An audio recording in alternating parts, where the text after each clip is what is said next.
What are the main differences between carved and lipo-C? I get this question all the time in my community, so let's break them down together. And to start off, carved is found at Modern, specifically under NAD/L-carnitine blend, and this blend contains L-methionine, L-choline, L-inositol, L-carnitine, B12, B6, and NAD. Comparative to lipo-C, which that contains L-methionine, L-choline, L-inositol, and B12.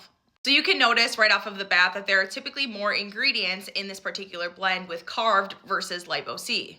For my own personal opinion, I just believe carved is a little bit more robust. I like those extra ingredients, especially that L-carnitine, that extra B6, and also that extra NAD, which I truly believe is such a distinguishing factor between carved versus lipo-C. And I will say, it is probably the most popular blend in my whole entire community because people absolutely rave about this when it comes to the energy department. And both carved and lipo-C are very well loved for their properties of being known as a shuttle or peptide, which is why people usually implement this alongside with something like AOD. As both of these truly ensure that those free-form fatty acids are being thrown into the mitochondria to be used as energy. But I truly do think that carved has a little bit of an edge up on lipo-C because you're getting that instant energy from L-carnitine, and then you're also getting energy from NAD where you're not getting that from lipo-C. Which is why I hear all the time in my community that people definitely prefer carved over lipo-C.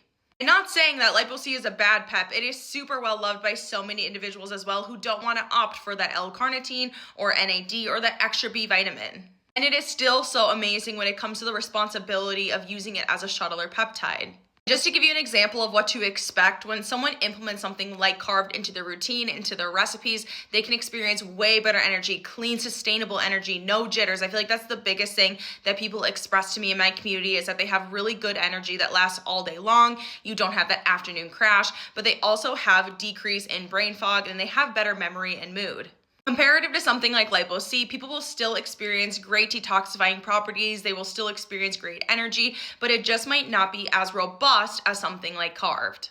But regardless, with either one of these blends, you are still getting great FAT metabolism, you are still getting great energy support, and you are really getting those detoxifying properties as well. So there's an inside scoop into these different blends. Obviously, I have my preference when it comes to which one I like a little bit more, but really giving you guys the full inside scoop on the different ingredients and comparing them side by side, and especially things that people experience in my community on a daily basis. If you guys have used carved, please feel free to drop it down in the comments. It is amazing. Like I said, you can find it under NAD/L-carnitine blend on Modern. As always, I am so happy to help, and I am always happy that you are here.